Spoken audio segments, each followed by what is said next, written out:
Hello everyone, welcome to ओकुल में आप सभी का स्वागत है। आइए अपनी fundamentals of physical geography NCERT class 11th की जर्नी को आगे बढ़ाते हैं चैप्टर 10 के साथ। तो चैप्टर 9 में हमने देखा था सोलर रेडिएशन के बारे में, हीट बैलेंस के बारे में और टेम्परेचर के बारे में। तो काफ़ी अच्छा वो रिस्पॉन्स आपका लोगों का सभी का उस वीडियो पे आया है।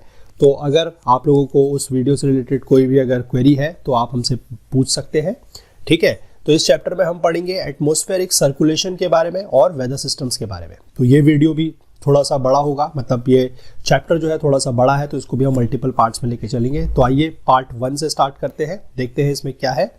तो सबसे पहले अगर आपने अभी तक हमारे चैनल को सब्सक्राइब नहीं किया है तो प्लीज़ जल्दी से सब्सक्राइब कर लीजिए, बेल आइकन प्रेस कर लीजिए सो दैट आपको की वीडियोस के जो नोटिफिकेशंस है वो टाइम टू टाइम मिल सके। और इस वीडियो को पूरा एंड तक देखिएगा क्योंकि ये बहुत इंपॉर्टेंट चैप्टर होने वाला है, बहुत इंपॉर्टेंट वीडियो होने वाला है। तो आइए स्टार्ट करते हैं। तो जैसा कि आप यहाँ पर देख पा रहे हैं, चैप्टर का नाम है atmospheric circulation and weather systems. तो देखते हैं सबसे पहले इसमें इंपॉर्टेंट क्या है। देखिए, सबसे पहले इंपॉर्टेंट इसमें यह है कि air expands when heated and gets compressed when cooled. हमें पता है कि अगर एयर जो है वो एक्सपैंड करेगी जब वो हीट होगी, तो यानी कि उसकी डेंसिटी क्या होगी, कम हो जाएगी। और जब उसको कूल किया जाएगा यानी कि ठंडा किया जाएगा तो वो कंप्रेस्ड होगी। तो इससे क्या होगा, इस हीटिंग और इस कूलिंग से क्या होगा, this results in the variation in the atmospheric pressure. क्योंकि एयर कहीं पर क्या होगा, जहां पर ठंडी होगी वहां पर कंप्रेस्ड हो जाएगी, जहां पर गर्म होगी वहां पर एक्सपेंड होगी। तो इससे एटमॉस्फेरिक प्रेशर पे एक वेरिएशन आएगा और उस वेरिएशन की वजह से क्या होगा, the result is that it causes the movement of air from high pressure to low pressure. ये हमने देखा है कि अगर एटमॉस्फेरिक प्रेशर में अंतर आएगा तो उस वजह से क्या होगा कि जो एयर है वो मूव करेगी, कहां से, हाई प्रेशर से लो प्रेशर की तरफ। इससे वजह से क्या होगा कि एयर इन मोशन, यानी कि जो एयर है वो मोशन में आ जाएगी। और हमने पढ़ा है कि जो एयर इन मोशन होती है उसी को हम क्या बोलते हैं, उसी को हम बोलते हैं विंड, ठीक है। चलिए आगे देखते हैं क्या लिखा है। Atmospheric pressure also determines when the air will rise और सिंक। यानी कि एटमॉस्फेयर प्रेशर ही हमें यह बताता है कि जो एयर है वो कब राइज करेगी और कब वो सिंक करेगी, ठीक है। The wind redistributes the heat and moisture across the planet, thereby maintaining a constant temperature for the planet as a whole। ये हमने पढ़ा था, पिछले पार्ट में भी हमने पढ़ा था कि जैसा हमने पढ़ा था कि इक्वेटर के पास क्या होता है कि जो आपकी सनरेज होती है वो काफी ज्यादा स्ट्रेट होती है, यानी कि कह सकते हैं कि सरफेस के परपेंडिकुलर होती है। और उस वजह से क्या होता है कि वो एरिया जो है, जो इक्वेटर के पास का एरिया है, जो ट्रॉपिक के पास का जो एरिया है वो ज्यादा गर्म हो जाता है, ठीक है।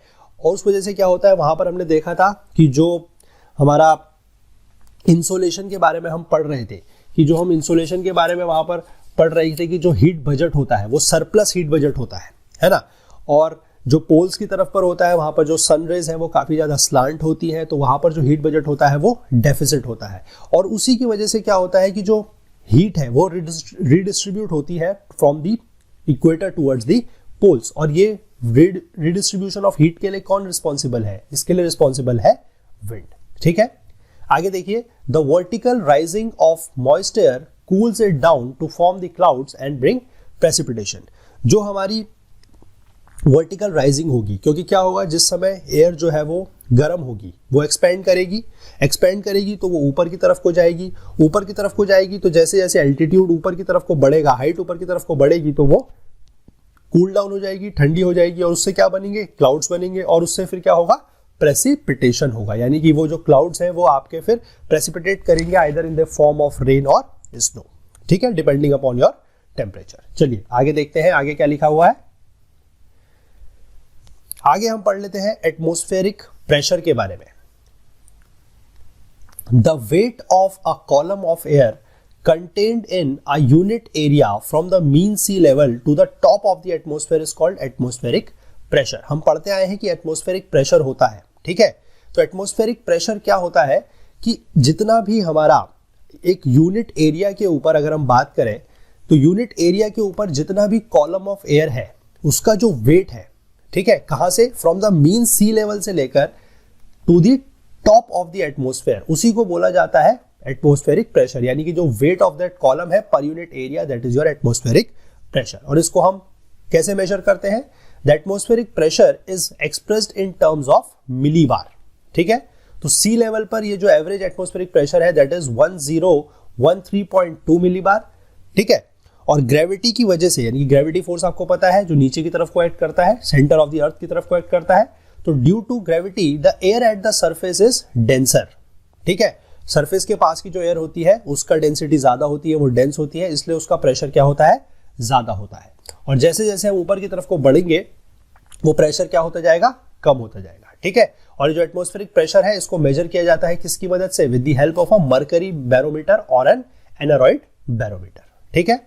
देखिए, at the pressure decreases with height, मैंने आपको बताया कि जैसे जैसे आप ऊपर को बढ़ेंगे जो प्रेशर है वो डिक्रीज करता जाएगा। अगर हम किसी भी एक एलिवेशन पर बात करें, यानी कि हम किसी एक फिक्स्ड हाइट पर बात करें, तो it varies from place to place, वो प्लेस टू प्लेस वेरी करता है, and its variation is the primary cause of air motion. जैसा कि हमने यहाँ पर भी पढ़ा कि जो हाई प्रेशर होगा और एयर जो लो प्रेशर होगा, वहां से क्या होगा कि एयर जो है वो हाई प्रेशर से लो प्रेशर की तरफ को मूव करेगी। तो वही बात है कि अगर किसी एक एलिवेशन पर है, अगर हम किसी एक सेम एलिवेशन पर है, सेम हाइट पर है, तो जो डिफरेंट जगह का, अलग अलग जगह का जो अलग अलग प्रेशर होगा उसकी वजह से क्या होगा, एयर का मोशन होगा, यानी कि विंड होगी which moves from high pressure area to low pressure areas, ठीक है। चलिए आगे देखते हैं वर्टिकल वेरिएशन ऑफ प्रेशर, कि एयर का वेरिएशन, जो प्रेशर का वेरिएशन है वो वर्टिकल डायरेक्शन में कैसा है, यानी कि हाइट बढ़ने के साथ वो किस तरीके से होता है, ठीक है।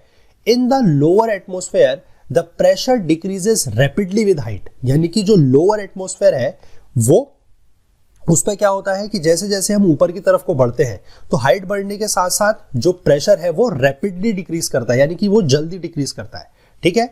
The decrease amounts to about 1 millibar for each 10 metre increase in elevation, ठीक है। लेकिन ध्यान रखिएगा कि it does not always decrease at the same rate, यानी कि ये जो डिक्रीज है वो सेम नहीं है, ठीक है। ध्यान रखिएगा कि जो प्रेशर है वो सेम डिक्रीज नहीं करता है। अगर आपने एक इक्वेशन पढ़ी हो अपने साइंस में, शायद आप लोगों ने एक इक्वेशन पढ़ी होगी कि P is equal to rho g h होता है, ठीक है, ये शायद आपने पढ़ी होगी, P is equal to rho g h, जिसमें जो रो है वो डेंसिटी है, G आपका है एक्सेलरेशन ड्यू टू ग्रेविटी और H है हाइट। लेकिन अगर आप इस इक्वेशन को देखेंगे तो आपको लगेगा कि जो P है वो डायरेक्टली प्रोपोर्शनल है H के, यानी कि आप कह सकते हैं कि अगर हाइट बढ़ रही है ऊपर की तरफ को तो प्रेशर लीनियरली कम होगा, लेकिन ऐसा नहीं है। ध्यान रखिएगा, ऐसा बिल्कुल भी नहीं है। क्यों नहीं है?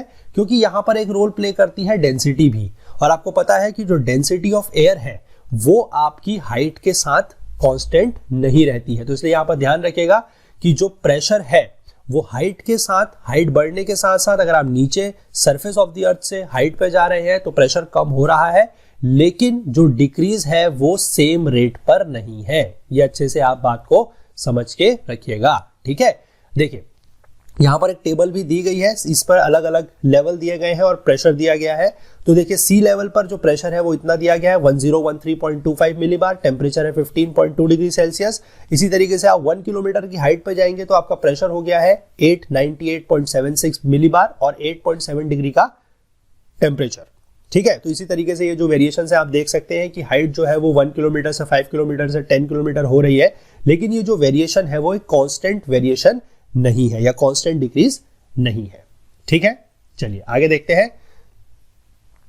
The vertical pressure gradient force is much larger than at the horizontal pressure gradient, यानी कि जो वर्टिकल डायरेक्शन में जो ग्रेडियंट है, जो चेंज है पर यूनिट लेंथ आप कह सकते हैं या पर यूनिट डिस्टेंस आप कह सकते हैं, वो बहुत ज्यादा है। यानी कि वर्टिकल डायरेक्शन में जो प्रेशर का चेंज है पर यूनिट लेंथ या पर यूनिट डिस्टेंस वो ज्यादा है compare to that in the horizontal direction, ठीक है। लेकिन it is generally balanced by a nearly equal but opposite gravitational force, ठीक है। क्योंकि प्रेशर, अगर आप प्रेशर फोर्स की बात करें तो प्रेशर आपका नीचे ज्यादा है। अगर आप सरफेस ऑफ द अर्थ को लेके चले तो प्रेशर आपका नीचे ज्यादा है और ऊपर प्रेशर क्या है, कम है। यानी कि आप यहां पर लिख सकते हैं लो प्रेशर है और यहां पर क्या है, हाई प्रेशर है, ठीक है। तो जो प्रेशर ग्रेडियंट फोर्स है वो इस तरफ को होगा, this is pressure gradient force, ये ऊपर की तरफ को होगा फ्रॉम हाई टू लो। लेकिन अगर आप ग्रेविटी फोर्स की बात करें तो वो नीचे की तरफ को होता है, ये आपको पता है। तो इसलिए जनरली ये है कि जो वर्टिकल वेरिएशन ऑफ प्रेशर है, जो वर्टिकल प्रेशर ग्रेडियंट फोर्स है वो काफी ज्यादा है compare to in the horizontal direction. लेकिन हमें इसलिए we do not experience strong upward winds. क्यों? क्योंकि इक्वली ये जो प्रेशर ग्रेडियंट फोर्स जो ऊपर की डायरेक्शन में है ये जनरली काफी हद तक बैलेंस कर लिया जाता है बाय दिस ग्रेविटी फोर्स, ठीक है, जो कि अपोजिट डायरेक्शन में काम करता है, ऊपर से नीचे की तरफ को काम करता है, या कह सकते हैं आप towards the surface of the अर्थ काम करता है, ठीक है। चलिए आगे देखते हैं हॉरिजॉन्टल डिस्ट्रीब्यूशन ऑफ प्रेशर। देखिए horizontal distribution of pressure, small differences in pressure are highly significant in terms of the wind direction and velocity।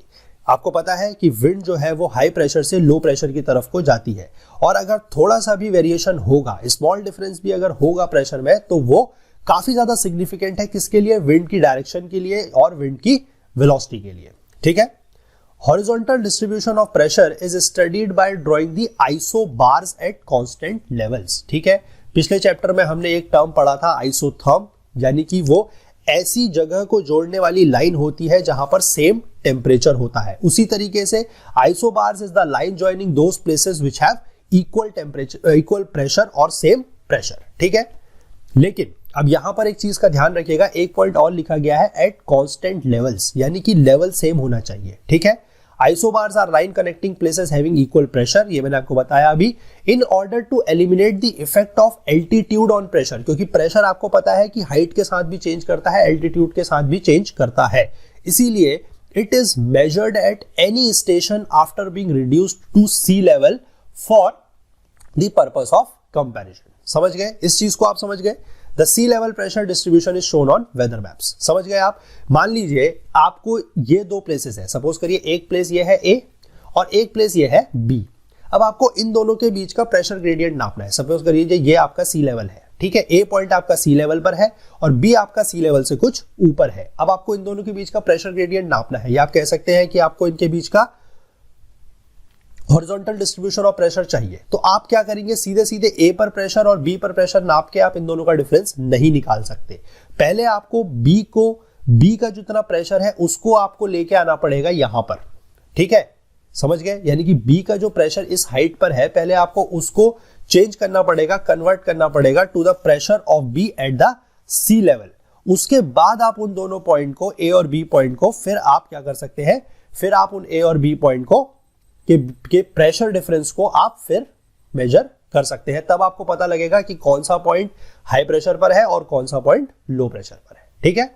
चलिए आगे यहां पर लिखा गया है कि figure 10.1 shows the pattern of isobars corresponding to the pressure system. देखिए यहां पर लिखा गया है, ठीक है, low pressure system is enclosed by one or more isobars with the lowest pressure in the centre. देखिए ये है लो प्रेशर, यहां पर आप देख रहे हैं 1018, 1016, 1014, तो सबसे कम ये है, और ये जो सेंटर पे है this is your low pressure, यानी कि लो प्रेशर भी एक कंसेंट्रिक सर्कल्स की तरह है, ठीक है।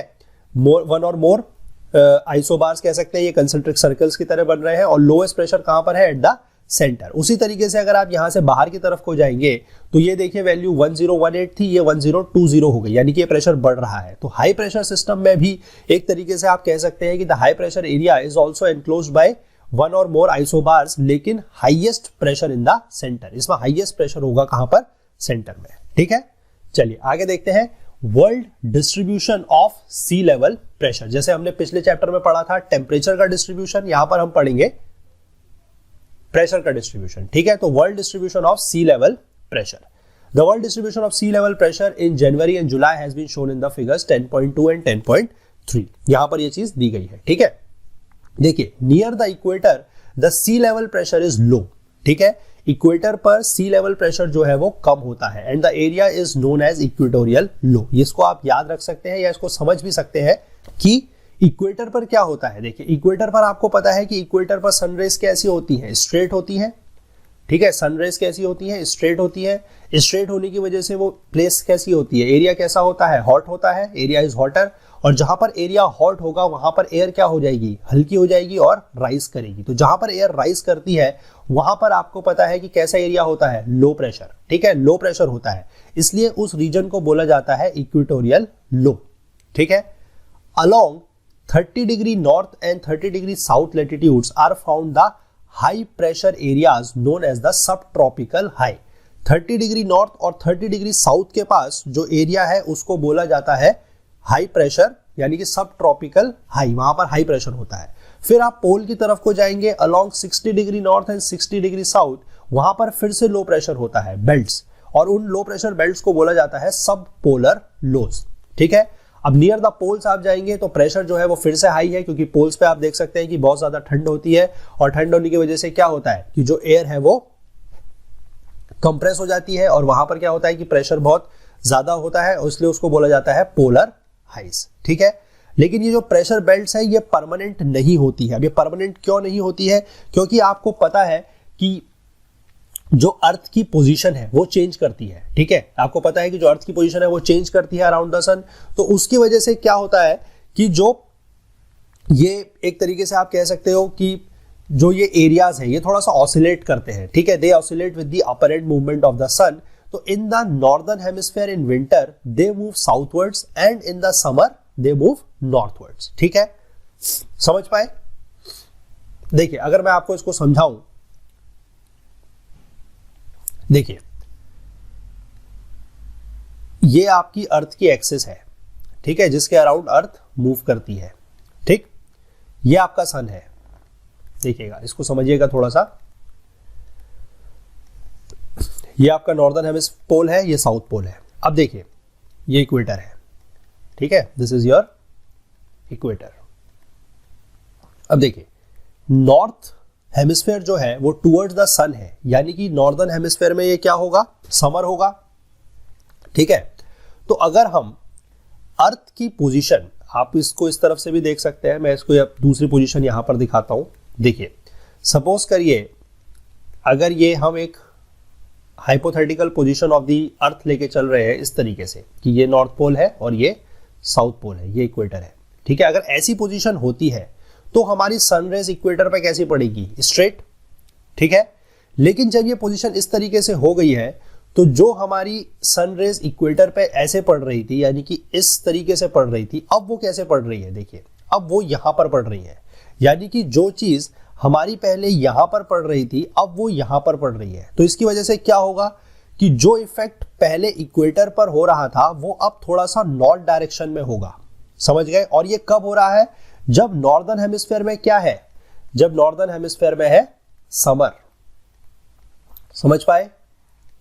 तो यही चीज यहां पर देखिए लिखी गई है कि ये जो प्रेशर बेल्ट्स है ये नॉर्दर्न हेमिस्फीयर में विंटर में साउथवर्ड मूव करेंगे। मैंने आपको दिखाया कि समर में ये किस तरीके से नॉर्थवर्ड मूव कर रहे हैं, तो जस्ट इसका अपोजिट होगा कब? विंटर में। तो विंटर में ये जो प्रेशर बेल्ट्स हैं ये थोड़ा सा साउथ मूव करेंगी इन द नॉर्दर्न हेमिस्फीयर। ठीक है, और समर में ये थोड़ा सा मूव करेंगी नॉर्थवर्ड्स। समझ गए? अब इसी चीज का जस्ट अपोजिट इफेक्ट होगा किस पे? सदर्न हेमिस्फीयर पे। ठीक है, यानी कि उसमें विंटर में क्या होगा कि वो थोड़ा सा नॉर्थवर्ड मूव करेंगी और समर में क्या होगा? थोड़ा सा साउथवर्ड मूव करेंगी। ठीक है, आई होप ये आपको अच्छे से समझ में आ गया होगा। चलिए आगे देखते हैं, factors affecting the velocity and direction of wind, यानी कि वेलोसिटी और डायरेक्शन ऑफ विंड को कौन कौन से फैक्टर्स है जो इफेक्ट करते हैं। ठीक है, चलिए, the air is set in motion due to the difference in the atmospheric pressure. ये हम बहुत बार देख चुके हैं कि जब एटमॉस्फेरिक प्रेशर में डिफरेंस होता है तो एयर में क्या होता है? मोशन होता है। ठीक है, और air in motion is called as wind, ये भी हम बहुत बार पढ़ चुके हैं। The wind blows from high pressure to low pressure, ये भी हमें पता है। The wind at the surface experiences friction. अब देखिए, जमीन के ऊपर अगर सरफेस के ऊपर अगर एयर मूव करेगी तो उस पर क्या होगा? फ्रिक्शन होगा। ठीक है, और इन एडिशन, अब लेकिन एक देखिए, एक फैक्टर, एक फोर्स यहां पर और आ रहा है, क्योंकि अब फ्रिक्शन ही नहीं होगा, एक और फोर्स होगा। क्यों? क्योंकि अर्थ क्या कर रही है? रोटेट कर रही है। तो अर्थ अगर रोटेट कर रही है तो वो भी इफेक्ट करेगी किसको? विंड मूवमेंट को। और यही force which is exerted by the rotation of the earth is known as the Coriolis force. तो पूरा का पूरा ये जो आगे का आप चैप्टर पढ़ेंगे, ठीक है, या फिर आप कभी भी ये एटमॉस्फेरिक सर्कुलेशन को पढ़ेंगे या विंड मूवमेंट को पढ़े या विंड सर्कुलेशन को पढ़े, तो सबसे ज्यादा इंपॉर्टेंट आपके लिए है ये कॉरियोलिस फोर्स को समझना। ठीक है, तो अभी मैं बहुत जल्दी आपको बहुत अच्छे तरीके से ये कॉरियोलिस फोर्स समझाऊंगा, इसका इफेक्ट समझाऊंगा। तो आप इस वीडियो को पूरा अंत तक देखते रहिएगा, आपको बिल्कुल अच्छे से समझ में आ जाएगा और आप कभी नहीं भूलेंगे कि ये कॉरियोलिस फोर्स किस तरीके से काम करता है। ठीक है, चलिए हम फिलहाल इसको आगे कंटिन्यू करते हैं। देखिए क्या लिखा है, horizontal winds near the surface respond to the combined effect of 3 forces. अब देखिए 3 फोर्सेस आ गए। अभी तक हमें सिर्फ कौन सा फोर्स पता था कि विंड कौन से फोर्स की वजह से मूव करती है, प्रेशर ग्रेडियंट फोर्स की वजह से, यानी कि प्रेशर के डिफरेंस की फोर्स की वजह से। लेकिन अभी यहां पर हमने देखिए 2 फोर्स और इंट्रोड्यूस किए हैं। कौन कौन से हो गए तीनों फोर्स? अब pressure gradient force, friction force और कॉरियोलिस फोर्स। ठीक है, एक ग्रेविटेशनल फोर्स भी है लेकिन उसका बहुत ज्यादा इफेक्ट नहीं पड़ता है, लेकिन मेजर जो है ये 3 फोर्सेस जो है वो बहुत ज्यादा इंपॉर्टेंट है। ठीक है, चलिए एक एक करके इनका इफेक्ट देख लेते हैं। Pressure gradient force, the differences in the atmospheric pressure produces a force, the rate of change of pressure with respect to the distance is the pressure gradient. ये आपको मैं बता चुका हूं। The pressure gradient is strong where the isobars are close to each other and is weak where the isobars are apart. यानी कि isobars, अब देखिए इस लाइन को मैं आपको समझाता हूं। सपोज करिए ये आपके कुछ आइसोबार्स हैं, ठीक है, ये 1, ये 2, ये 3, ठीक है। अब देखिए सपोज करिए ये डिस्टेंस जो है, ये आइसोबार्स आपका सपोज करिए high pressure to low pressure हम मूव कर रहे हैं, यानी कि यहां पर हमारा प्रेशर हाई है और यहां पर हमारा प्रेशर लो है। ठीक है, अब इनके बीच की डिस्टेंस सपोज कर लीजिए आप कि ये प्रेशर सेम है। सपोज कर लीजिए यहां पर प्रेशर की वैल्यू है 1, यहां पर है 2 और यहां पर है 3। ठीक, और ये जो डिस्टेंसेस है अगर ये ज्यादा दूर होंगी, क्योंकि ग्रेडियंट का मतलब क्या है, जो ग्रेडियंट वर्ड है इसका मतलब ही है डिफरेंस पर यूनिट डिस्टेंस। ठीक है, अब ये प्रेशर का डिफरेंस अगर सेम है और डिस्टेंस अगर कम होगा तो pressure difference per unit length, ठीक है, ये होता है ग्रेडियंट। मैंने आपको बताया दिस इज योर ग्रेडियंट।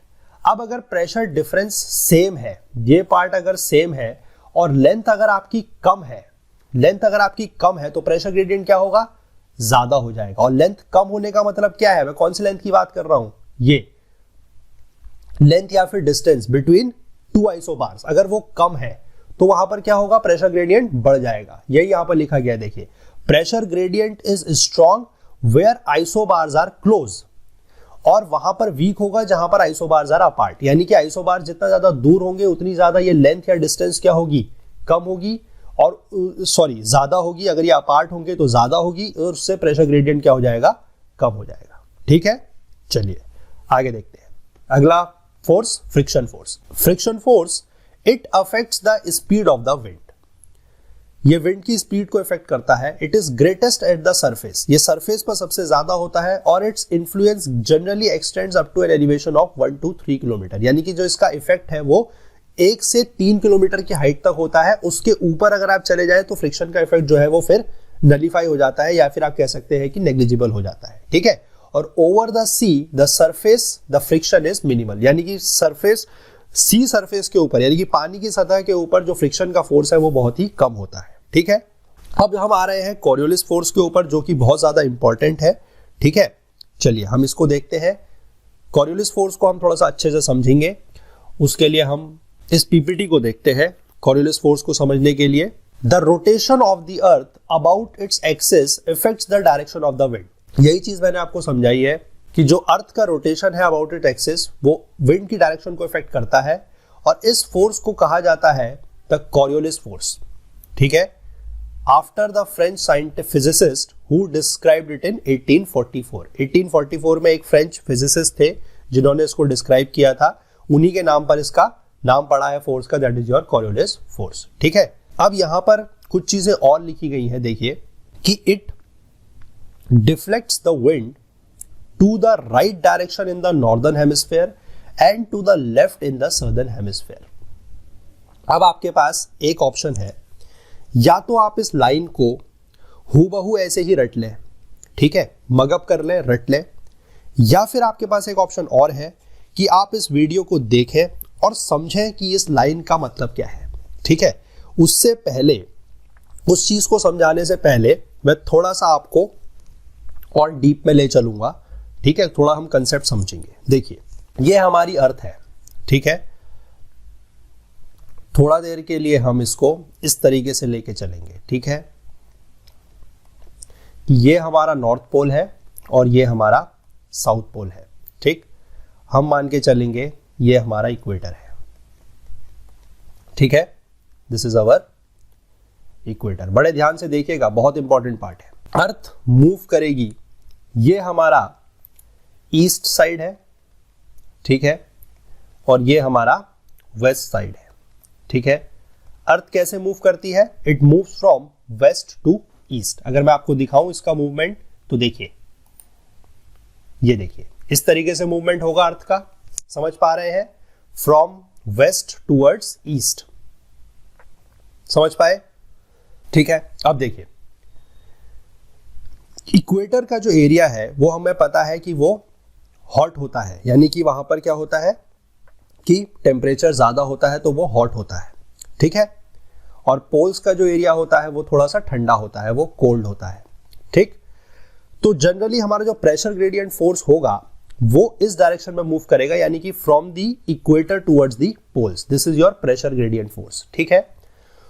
अब ये एक्सिस ऑफ रोटेशन इसकी ये है, ठीक है। आप सबसे पहली चीज है कि इसमें इंपॉर्टेंट और ध्यान रखिएगा कि जो कॉरियोलिस फोर्स है ये एक्ट करता है in the direction perpendicular to, ये परपेंडिकुलर एक्ट करता है किसके? प्रेशर ग्रेडियंट फोर्स के भी परपेंडिकुलर एक्ट करता है, और जो आपका एक्सिस ऑफ रोटेशन है उसके भी परपेंडिकुलर एक्ट करता है। यानी कि हमारी जो अर्थ है वो वेस्ट से ईस्ट की तरफ को मूव कर रही है, तो जो हमारा कॉरियोलिस फोर्स होगा वो भी वेस्ट से ईस्ट की तरफ को ही लगेगा। ये आप बस अच्छे से समझ जाइए एक बात, ठीक है। यानी कि जो हमारे कॉरियोलिस फोर्स की डायरेक्शन होगी वो ये होगी, ठीक है। This is the direction of Coriolis force. मैं इसको स्ट्रेट लाइन से दिखा रहा हूं, ये स्ट्रेट नहीं है, this is also from west to east, ठीक है, समझ गए। अब एक चीज का ध्यान इस पे और रखिएगा कि कॉरियोलिस फोर्स जो है वो इक्वेटर पे 0 होता है और पोल्स पे मैक्सिमम होता है, ठीक है, समझ गए। इक्वेटर पे 0 होता है, पोल्स पे मैक्सिमम होता है, ठीक है। देखिए पोल्स पर अगर आप किसी पर्सन को यहां पर मान के चलते हैं, ठीक है, देखिए थोड़ा सा ध्यान से समझिएगा, ये अफ्रीका कॉन्टिनेंट है, ठीक है, ये अफ्रीका कॉन्टिनेंट है। यहां पर अगर कोई पर्सन खड़ा है और अगर ये अर्थ मूव करती है, ये देखिए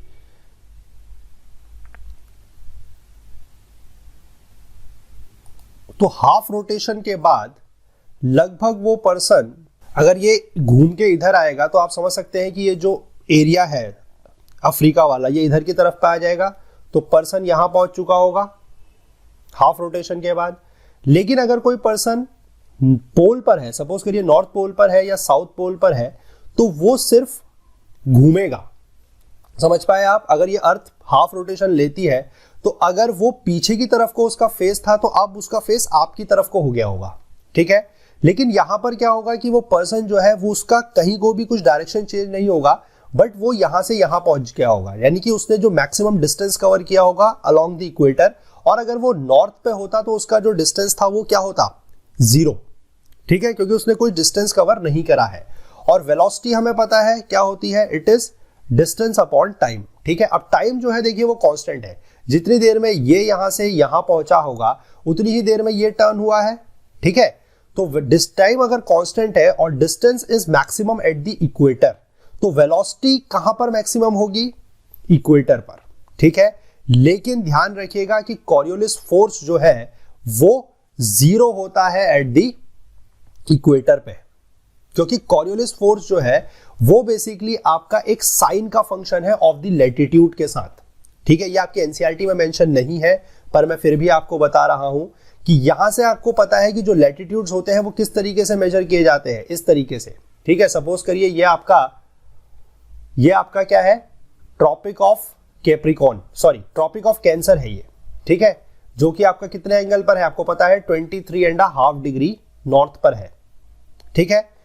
तो जैसे जैसे आप ऊपर की तरफ को बढ़ेंगे तो जो आपका कॉरियोलिस फोर्स है वो आपके डायरेक्टली प्रोपोर्शनल है to the sine of this angle theta, ठीक है। अगर मैं इसको थीटा बोलूं तो साइन ऑफ इस थीटा के डायरेक्टली प्रोपोर्शनल है। अब जब आप 0 पर होंगे, भले ही आपकी वेलोसिटी जो है वो यहां पर मैक्सिमम है, लेकिन साइन एंगल यहां पर 0 है, इसलिए आपका जो कॉरियोलिस फोर्स है वो यहां पर यानी कि अलोंग द इक्वेटर 0 होता है, और जैसे ही आप पोल्स पे पहुंच जाएंगे तो ये थीटा की जो वैल्यू है ये कितनी हो जाएगी, 90 डिग्री। ये 90 डिग्री हो जाएगी, इसलिए ये आपका मैक्सिमम हो जाएगा कहां पर, पोल्स पे। ठीक है, तो कंफ्यूज मत होइएगा, velocity along the equator maximum है, लेकिन जो आपका कॉरियोलिस फोर्स है वो इक्वेटर पे 0 है और पोल्स पे मैक्सिमम है। ठीक है, तो मैंने आपको ये वाली लाइन समझा दी। देखिए, the Coriolis force is directly proportional to the angle of latitude. तो बेसिकली वो एंगल के साथ साथ वो साइन ऑफ एंगल है। ठीक है, ये चीज एनसीईआरटी में मेंशन नहीं है। तो it is maximum at the poles and absent at the equator. ठीक है, ये लाइन मैंने आपको समझा दी, लेकिन अभी ये वाली लाइन समझनी बाकी है, इट डिफ्लेक्ट्स द विंड वाली लाइन। ठीक है, इसको अभी हम देखते हैं। चलिए आगे देखते हैं, इसको लाइन को समझेंगे अभी हम। देखिए, अब देखिए, ये मैं आपको व्यू दिखा रहा हूं, this is your North Pole. ठीक है, ये नॉर्थ पोल है। अब नॉर्थ पोल पर अर्थ किस तरीके से मूव करेगी, अब आप खुद समझिए कि नॉर्थ पोल ये है। ठीक है, तो ये वाली साइड क्या होगी, वेस्ट। ठीक है, और ये वाली साइड क्या होगी, ईस्ट। थोड़ा सा आप इसको इमेजिन कीजिएगा। ठीक है, हमें पता है कि अर्थ कैसे मूव करती है, फ्रॉम वेस्ट टू ईस्ट। ठीक है, देखिएगा, ये देखिए ऐसे मूव करेगी Earth from west to east. ठीक है, चलिए बहुत अच्छी बात।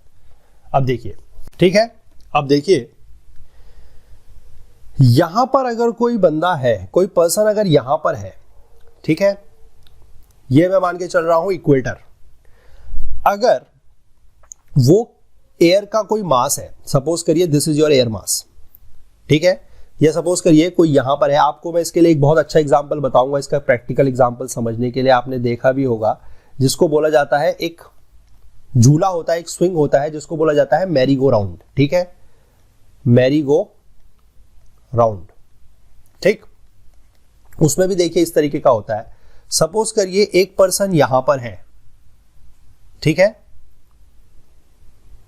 और यहां पर उसके हाथ में बॉल है। ठीक है, दिस इज द बॉल, ये बॉल है। अब देखिए, अगर वो इस बंदा जो है वो, और यहां पर एक दूसरा पर्सन है जो इस बॉल को गैदर करेगा। ठीक है, मैं इसको चाहे आपको दूसरे कलर से दिखाता हूं।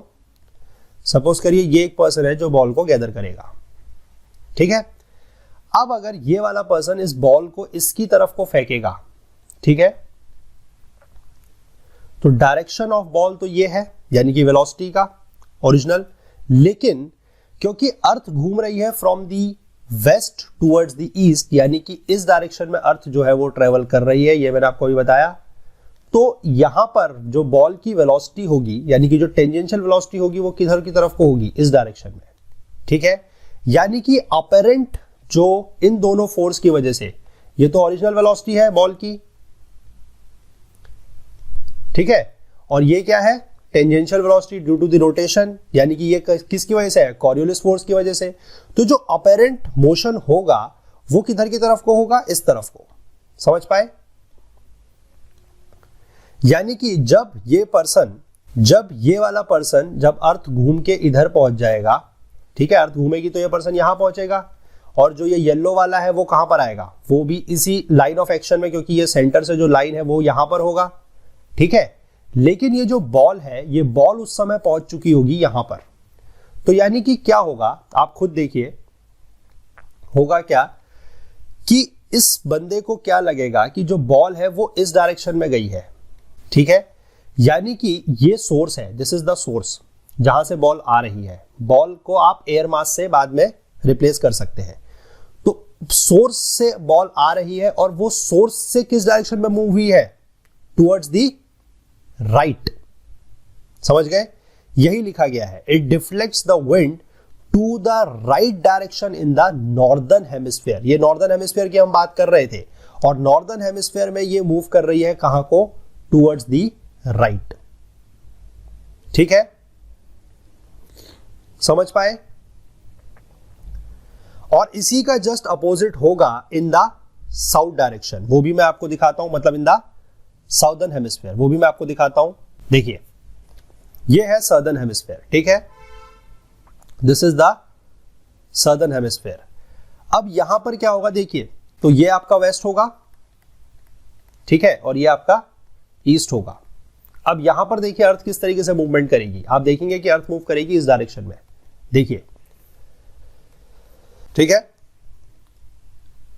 अब हम इसको अगर यहां पर समझें, देखिए फिर से वही चीज है, ये आपका पोल है, this is your South Pole, ठीक है, और ये आपका इक्वेटर का पोर्शन है। अब अगर कोई बॉल इक्वेटर से बाहर की तरफ को जा रही है, सपोज करिए यहां पर एक पर्सन है, ये बॉल है, ये इसने बाहर की तरफ को फेंकी, ठीक है, ये वेलोसिटी हो गई, ये वाली डायरेक्शन किसकी हो गई, कॉरियोलिस फोर्स की वजह से।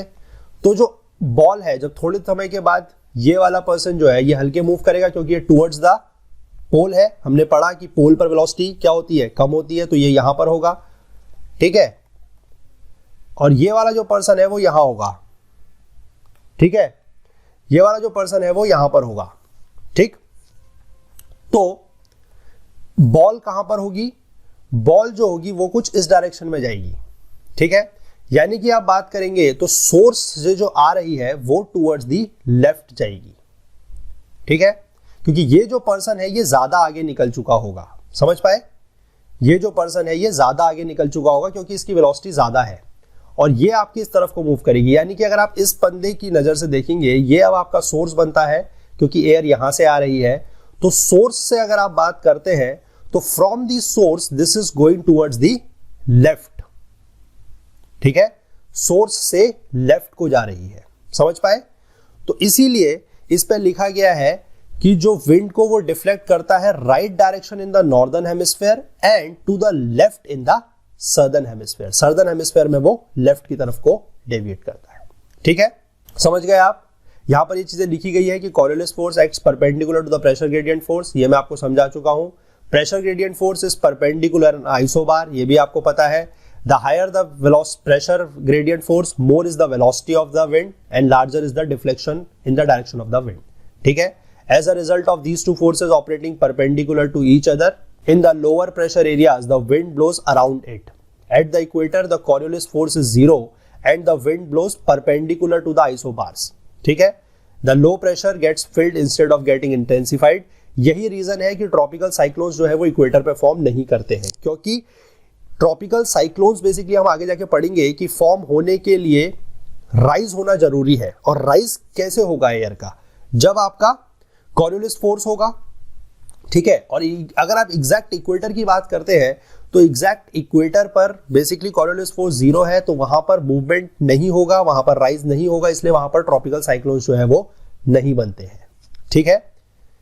तो ये चीज आपको अच्छे से समझ में आ गई है, तो मैं आपको इसको एक बार यहां पर एक प्लेन पेपर में समझा दूं कि अगर आपका सपोज करिए ये अर्थ है, ठीक है, और ये अगर आपका पोल्स है, this is your North Pole, this is your South Pole, और ये अगर आप बात कर रहे हैं इक्वेटर की, ठीक है, तो ये आपका अगर एयर जो है वो हाई प्रेशर से लो प्रेशर की तरफ को मूव करती है, ठीक है, यहां पर हाई प्रेशर होगा, यहां पर लो प्रेशर होगा, तो अगर वो ऐसे मूव करेगी, ठीक है, इन द नॉर्दर्न हेमिस्फीयर, तो सोर्स क्या है, ये है सोर्स, ठीक है, तो यहां से it will deflect towards the right side, ऐसे, ठीक है।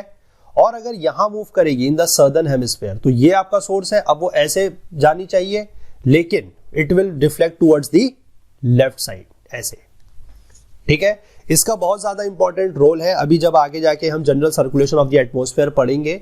फिलहाल आप ये ध्यान रखिएगा कि नॉर्दर्न हेमिस्फीयर में it moves towards the right और सर्दर्न हेमिस्फीयर में it moves towards the left, ठीक है। इतना ही इस पार्ट में मेरे को आपको समझाना था। आगे जाके मैं थोड़ा सा आपको प्रेशर और विंड के बारे में भी समझाऊंगा, जिसमें मैं थोड़ा सा आपको पहले ही बताऊंगा अबाउट दी जियोस्ट्रॉफिक विंड, वो भी एक इंपॉर्टेंट पार्ट है, ठीक है। ये वीडियो थोड़ा सा लंबा हो गया, इसलिए मैं जियोस्ट्रॉफिक विंड को अगले पार्ट में कवर करूंगा कि किस तरीके से वहां पर थोड़ा सा आपका एक रिकैप भी हो जाएगा इस कॉरियोलिस फोर्स को लेकर, मैं उसको वहां पर कवर करूंगा। तो आई होप कि आप सभी लोगों को ये पार्ट अच्छा लगा होगा। मैंने जो थोड़ा सा एफर्ट किया था कॉरियोलिस फोर्स को समझाने का, वो शायद आप लोगों को पसंद आएगा और आपको ये कॉरियोलिस फोर्स का जो कंसेप्ट है वो काफी अच्छे से समझ में आ गया होगा, ठीक है। अगर आप लोगों को नहीं समझ में आया हो तो प्लीज कमेंट सेक्शन में बताइए, या आपको अगर और कुछ भी प्रॉब्लम है कोई भी कंसेप्ट समझने में, तो प्लीज कमेंट सेक्शन में बताइए, हम उसको किसी और अच्छे तरीके से आपको एक्सप्लेन करने की कोशिश करेंगे। और प्लीज़ वीडियो को अगर आपको पसंद आया हो तो वीडियो शेयर करें, लाइक करें अपने दोस्तों के साथ, और प्लीज़ चैनल को जरूर सब्सक्राइब करें। हमारे आने वाले वीडियोस की नोटिफिकेशन पाने के लिए बेल आइकन को प्रेस करें। और अब आप हमसे जुड़ सकते हैं हमारे Facebook page, Twitter page, Telegram channel, Instagram पे भी अब है, वहाँ पर भी आप हमें फॉलो कर सकते हैं और हमारे लेटेस्ट वीडियोस के अपडेट वहाँ पर भी आपको मिल जाएंगे। तो जल्द मिलते हैं सेकंड पार्ट के साथ इस चैप्टर के। तब तक आप इस कॉरियोलिस फोर्स के कंसेप्ट को बहुत अच्छे से समझ लीजिए, क्योंकि ये बहुत इंपॉर्टेंट है आगे आने वाले एटमॉस्फेरिक सर्कुलेशंस के पार्ट को समझने के लिए। चलिए मिलते हैं अगले पार्ट में, तब तक please do take care of yourself. Thank you and have a nice day.